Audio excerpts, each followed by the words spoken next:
taking derivatives of functions that require one or more of our derivative rules that we have already learned. So on this first page here of our notes, we just have a review of all of our derivative rules, the first of which being the derivative of any constant function is 0. We also have the power rule that states if I take the derivative of x to some power n, where n again can be any rational exponent, positive or negative, we'd bring down that power, so I'd get n as a coefficient here, times x to now the n minus first power. We also have the constant multiple rule, which talks about what happens when I have a coefficient or a scalar on some function f of x. That coefficient goes along for the ride, so I still have c times whatever the derivative of f is, representing that with our f prime of x notation. We also know that we can term by term differentiate if we have an addition or subtraction of different functions that are differentiable. So here I have the derivative of f plus g of x. I can term by term differentiate that by getting the derivative of f, which would be f prime of x, plus the derivative of g, which would be g prime of x. Likewise, I can do the same thing if I have a subtraction of two functions. And then from there, we started talking about the product, quotient, and chain rule. So our product rule talks about what happens when I take the derivative of a product of two functions. Well, the product rule says I take the derivative of the first function, that would be our f prime here, times I keep the second function the same, so g of x has stayed the same here, plus I keep the first function the same, f of x, times the derivative of our second function, or our g prime. We also have our quotient rule, which deals with what happens when I divide two functions. So here I'm taking the derivative of f of x over g of x. I'd start by taking the original denominator times the derivative of the numerator, that would be our f prime of x, minus the numerator times the derivative of our denominator, all over our denominator squared. And from our quotient rule video, we did have that saying of low times d high, meaning the bottom function times the derivative of the top, minus high d low, where I have the top function times the derivative of the bottom, all over low squared, which is the denominator squared. Again, that would be low d high minus high d low, all over low squared. And in our last section, we talked about the chain rule, which is how we take the derivative of a composition of two functions. So here I want to take the derivative of f of g of x. F of x here is our outside function. G of x is the input to f, so that would be our inside function here. To do the chain rule, I start by taking the derivative of the outside function. That would be our f prime. I keep the inside the same, so I get f prime of g of x, times I then take the derivative of the inside, which would be g prime of x. And in the examples in this video, we're going to see one or more of these derivative rules used in each of these examples. So let's start with our first example here. So here we have y equals 5x squared times the quantity x cubed minus 4x plus 2 all to the 8th power. And we're asked to find dy over dx, which would be the derivative of y with respect to x. In this case here, I have a product of two functions. So I have this 5x squared times I also have this x cubed minus 4x plus 2 all to the 8th power. So we are definitely going to be using a product rule. I'm going to keep track of the rules that we're using up here. So I have a product rule I have to keep track of. But I also am going to have to use a chain rule for the second function here because I have this cubic function all raised to the 8th power. So we are first going to use the product rule, and then in that, when we take the derivative of the second function, we're going to also need a chain rule. Now for all of these, we will be using the power rule, so I'm not going to write down the power rule every time, but each one, since we're dealing with algebraic functions, will use a power rule as well. So let's find our derivative here. So because this is a product rule, I'm going to start my dy over dx way over here so I make sure I have enough space. Now the product rule says I take the derivative of the first function. Derivative of 5x squared would be 10x. And then we keep the second function the same. So I'm going to rewrite this cubic all to the 8th power. So I get x cubed minus 4x plus 2 all to the 8th power. So I did not take the derivative of that function. Plus, I'm now going to keep the first function the same. So the 5x squared stays the same, times I now need to use the chain rule to take the derivative of the second function. In our second function, the 8 is the outermost function, so the 8 would come down, and then I'm going to get something all to the 7th power. Now in the chain rule, we keep the inside function the same. So the x cubed minus 4x plus 2 is going to stay the same, times I still need to take the derivative of the x cubed function. So the derivative of x cubed would be 3x squared minus our derivative of 4x would be 4, and then the derivative of 2 would drop to 0. And this whole second piece here, I'm going to underline it in red, would be our g prime for our derivative of the second function. And then all of this to the 8th would be our g if I'm thinking about the product rule. And then this 10x would be our f prime, and the 5x squared would be our f. So again, we took the derivative of 5x squared, that gave us the 10x. I kept the second function the same, all of that to the 8th power, plus I then keep the first function the same, so 5x squared stays the same, times, now to take the derivative of the second function, that's where the chain rule piece came into play to find our derivative of the x cubed function all to the 8th. And in that chain rule, we took the derivative of the outside function, so the 8 came down. We now have that whole inside function as is to the 7th power, times the derivative of the inside function is this 3x squared minus 4 piece. All of that is in parentheses because it is all getting multiplied to the first function of the 5x squared. So here's our first example. We can see we were first using the product rule since I ultimately have a product of two functions, but then the second function here required a chain rule because it was a composition of two functions. Let's look at another example. So here in example 2, we're going to find f prime of x, which would be the derivative of f, and our function this time would be 10 over 5x minus 1 all to the 4th power. So there's actually multiple ways to do this problem, and I'm going to start by doing the first way. I'm going to call it way number 1, which would be if I just treat this as a fraction and I use the quotient rule. So ultimately in way number 1, I'm going to require the quotient rule since I have 10 over this 5x minus 1 to the 4th. We're also going to see that we actually will need a chain rule when we go to take the derivative of the denominator since I have 5x minus 1 all to the 4th, and that itself is a composition of functions. So let's start with our quotient rule. So I'm finding the derivative, so I'm going to label that f prime of x. The quotient rule says I take the denominator, so I rewrite our original denominator of 5x minus 1 to the 4th times the derivative of the numerator. Well, in this case, our numerator is 10. 10 is a constant, and the derivative of any constant would be 0. So I get the denominator times 0 minus, I have the numerator, so I keep the numerator the same, times, now to take the derivative of the denominator, that's going to require a chain rule. So my outermost function here would be 4. I keep the 5x minus 1, the inside function, the same. That's all being raised to the 3rd power, because when I bring down the 4, I subtract 1 from the exponent using the power rule, times, I still need to take the derivative of the inside. The derivative of 5x minus 1 would be 5. All of that is all over our original denominator, so 5x minus 1 to the 4th, that whole thing is being squared.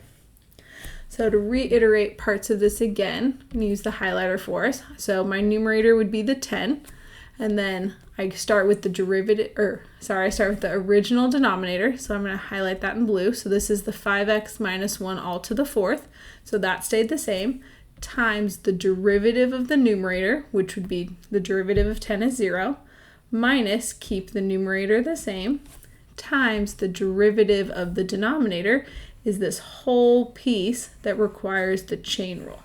And the 4 is coming from taking the derivative of the outside function, keeping the 5x minus 1 the same, all to the 3rd, times the derivative of the inside there would be 5, all over our original denominator squared. Now this can be simplified down quite a bit. In the first piece, I have 5x minus 1 to the 4th times 0, but we know anything to the 0, anything times 0 is ultimately just 0, so that first piece would drop out, so I'd have negative 10. In our second piece, I can multiply the 4 and the 5 to give us 20. Then I'd still have 5x minus 1, all of that cubed, all over When I have 5x minus 1 to the 4th and then squared, when I have a power to power, we can multiply those exponents using properties of exponents, and 4 times 2 would give us the 8th power. Now I can continue to simplify. The negative 10 times the 20 are both coefficients, so those can get multiplied, and that would ultimately give us 200. I'd still have the 5x minus 1 cubed all over the 5x minus 1 to the 8th. Now we can further simplify this because I have like factors here. 5x minus 1 to the cube over to the 3rd all over 5x minus 1 to the 8th can actually reduce out, and I'd be left with negative 200 in the numerator over 5x minus 1 all to the 5th power, because 3 of those in the numerator would cancel out with 3 of those in the denominator. And that would be kind of our simplified form there. So our first option here would be to use the quotient rule, since I do have a fraction of functions, and then I'm also required to use the chain rule when I take the derivative of the denominator, because there is that composition of 5x minus 1 all raised to the 4th power. Now I want to show you guys an alternative way to do this, which actually might end up being a little bit quicker. So let's do our second way here in blue. So I'll call this way number 2, and this is going to require us to do a little bit of algebra ahead of time, and then we can actually just use the chain rule and avoid the quotient rule altogether. So ultimately it's going to be a little bit of algebra first plus only the chain rule. And the little bit of algebra that we can do is rewrite the original function. So this is still f of x, but I can move the denominator up to the numerator by making that exponent a negative. Now, we could have done this with any quotient rule problem, but when we do this, it requires that we use the chain rule, and since we learned the quotient rule before we knew the chain rule, I didn't have this option until I had the chain rule in my ability to use. So with this function, I can rewrite that as all of that to the negative 4th power, and at this part, I can eliminate the quotient rule completely because I no longer have a fraction of functions. Instead, I can just use the chain rule from here. And you might be thinking, well, I have 10 times this, so do I need to use a product rule? Well, in this case, 10 is just a scalar on this whole function. If it was 10x, then I would definitely need a product rule because 10x would be a separate function, similar to our first example that we saw in up above. But in this case, since 10 is just a coefficient on there, it's just a number, I can avoid the product rule because the derivative of 10 would drop to 0 anyway. So let's apply our chain rule here. The 10 is ultimately going to go along for the ride, so I'll keep that on the outside for now. The chain rule is going to get used with the 5x minus 1 all to the 4th. So the chain rule says I take the derivative of the outside function first. Our negative 4 here would be the outermost function, so that comes down.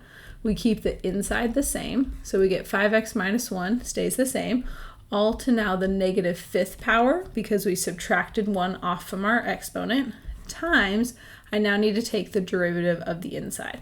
Well, the derivative of 5x minus 1 would ultimately give us just 5. That would be our derivative. Likewise, we can actually simplify this down just so that we can see that both of these will produce the same answer.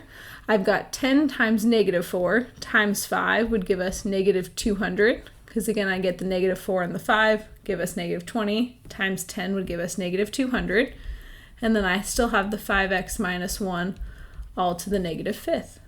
But we know that using properties of exponents here, any negative exponent can be rewritten as a positive exponent if we flip that back down to the denominator. So I end up with negative 200 over 5x minus 1 to the 5th, which was the same answer that we got up above. So whether we use the quotient rule and the chain rule and simplify down, or if we do a little bit of algebra by first rewriting the function and then just applying the chain rule, we end up with the same answer either way. Let's look at example 3 here. So in example 3, we're asked to find the derivative dy over dx, and we're given the function y equals 9x times the square root of 7x squared minus 3x plus 5. Now I do want to compare something to up above. So in this case, our first function here, we have not only 9, but we also have that 9x. Whereas up above here, we just had the 10, so we weren't required to use the product rule because 10 was just a scalar or a coefficient on the rest of the function. Here in example 3, the fact that there's an x there means that I have one function, the 9x, times the second function here of the square root of the 7x squared minus 3x plus 5. This is going to require that we not only use a product rule, because I do have a product of two functions, but I'm also going to have to use a chain rule because I have the square root of a quadratic, and I have that composition of functions there. Now I'm going to go ahead and rewrite the original problem so that I can rewrite that square root. Now how could we rewrite the square root as a power instead? We could rewrite that square root as all of that quadratic to the 1/2 power. It was the 3x plus 5. All of that to the 1/2 power. So I can clearly see my product here of the 9x times all of this to the 1/2. When I go to take our derivative, I'm going to start with the product, since I have a product of two functions. The product rule says I take the derivative of the first function. The derivative of 9x would give us 9. I keep the second function the same. So I have the option to either rewrite the second function with the radical, or I could rewrite it with the 1/2 exponent. It wouldn't matter because both of those are equivalent to one another. I'm going to go ahead and just use the square root. Plus, I now need to keep the first function the same. So the 9x here stays the same, times the derivative of the second function. And this is where the chain rule is going to come into play. So for our derivative of our second function, the 1/2 will come down. We are going to keep the inside function the same. What will our new exponent be when we subtract 1 from that? Well, when we take 1/2 and we subtract off 1, we're going to end up with negative 1/2 as our new exponent. And then to finish off the chain rule, I have to multiply by the derivative of the inside. The derivative of 7x squared would give us 14x. And then the derivative of negative 3x would give us negative 3. And then the derivative of 5 would drop to 0. So 14x minus 3 would be the derivative of the inside. And all of that to close off my starting parentheses there. This whole piece right here is the derivative of that square root of that quadratic using the chain rule. Now, I want to rewrite all of these without any negative exponents. The first function, there's nothing I can do to rewrite that, but in the second function, I do have this negative exponent. So doing properties of exponents with a little bit of algebra here, I'm going to just copy down the first part of the product rule, since there's nothing there to rewrite. With the second piece, anything that has the negative exponent is going to flip down to the denominator. Because that will become a positive 1/2 in the denominator, that would be the same thing as the square root in the denominator. So I'm going to end up with the square root of 7x squared minus 3x plus 5. I would also have this 2 here coming from the 1/2 in the denominator, and then left over in the numerator is the 9x and then the derivative of the inside piece. So up here I'm going to have the product of 9x times the 14x minus 3. So again, doing a little bit of algebra, I can rewrite that so that I have a positive exponent of 1/2 in the denominator, and then we know the 1/2 power is the same thing as the square root. The 2 coming from that 1/2 power in the chain rule would also be in the denominator, and then the 9x and the 14x minus 3 would stay in the numerator. So here in example 3, we saw another example with a product and a chain rule combined together, but this time, using the chain rule, we ended up with the negative exponent, so we could do a little bit of algebra to rewrite that. Now let's look at example 4. So here in example 4, we're given the function g of x, and it is 5x squared minus 3x times 9x minus 2, and all of that is being raised to the 100th power. And we are asked to find the derivative of g.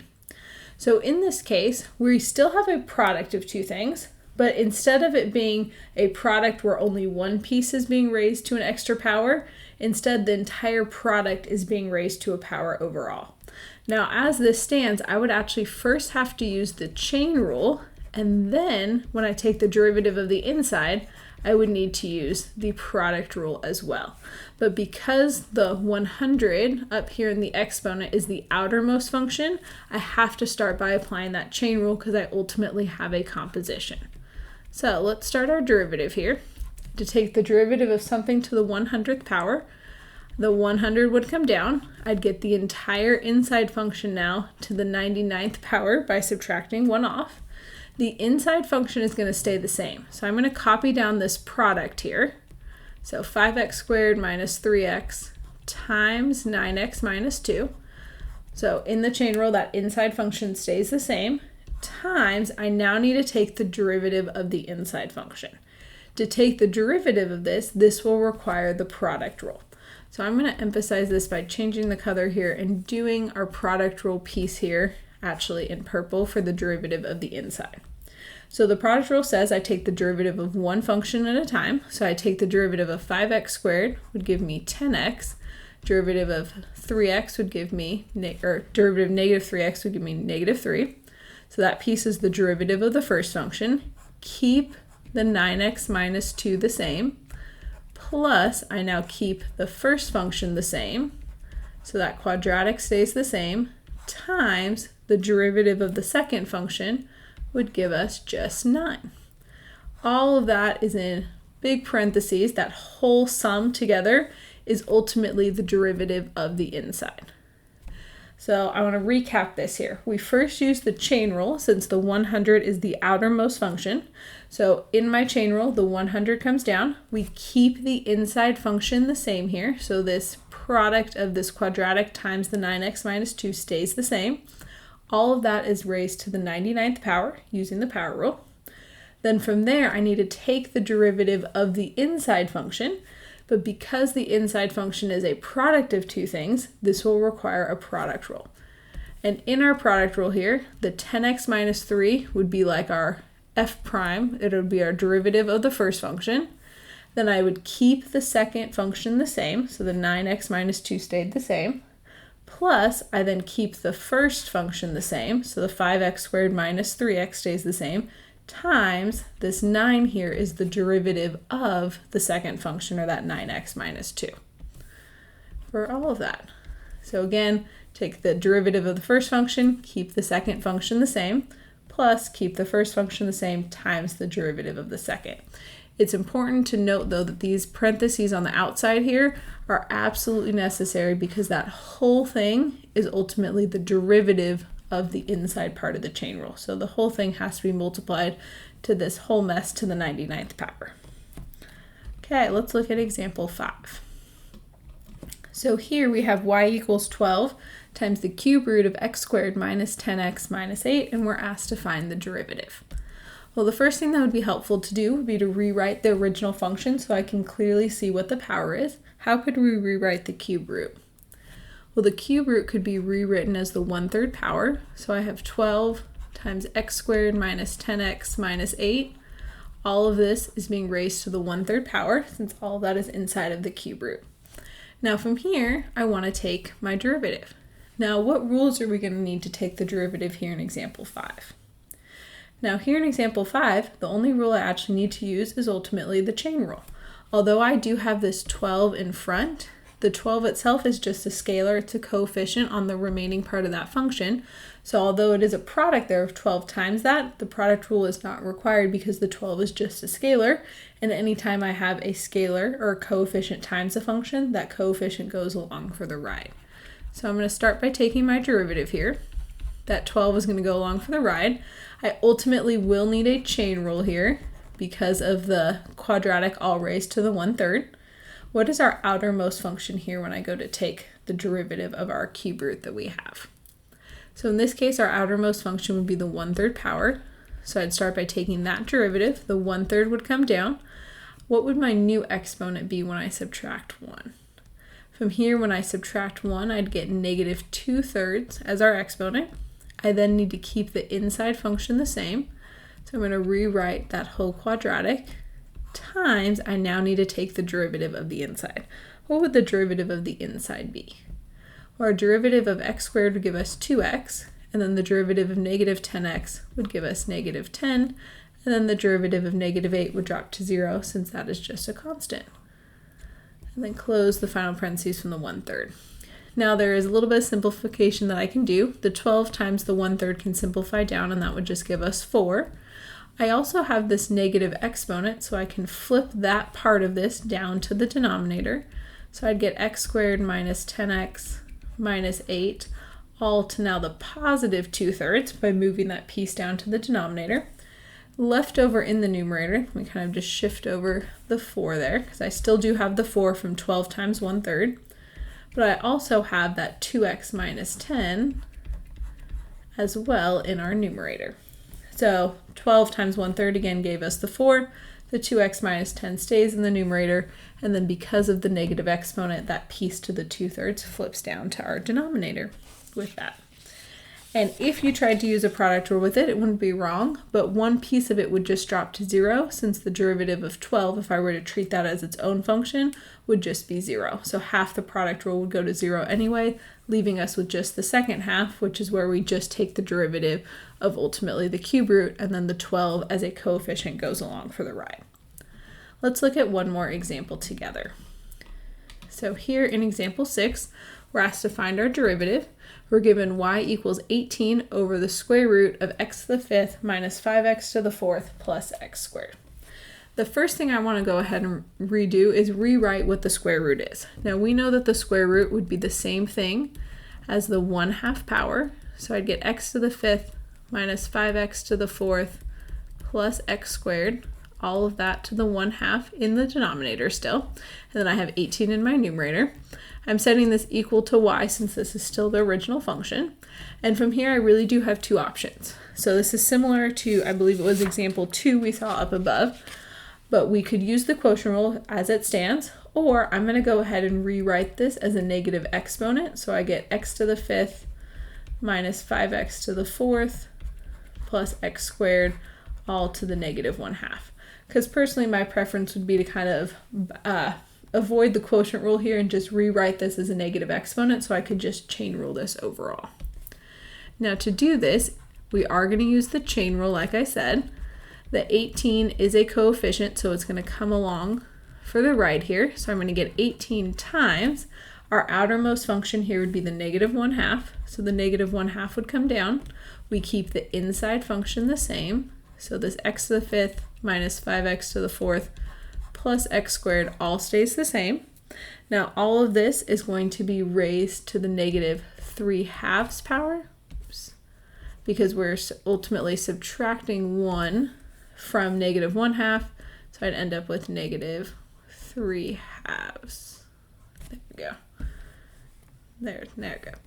And then I also have to take the derivative of the inside. Our derivative of x to the 5th would give us 5x to the 4th, minus derivative of 5x to the 4th would give us 20x to the 3rd, and then plus our derivative of x squared would give us 2x.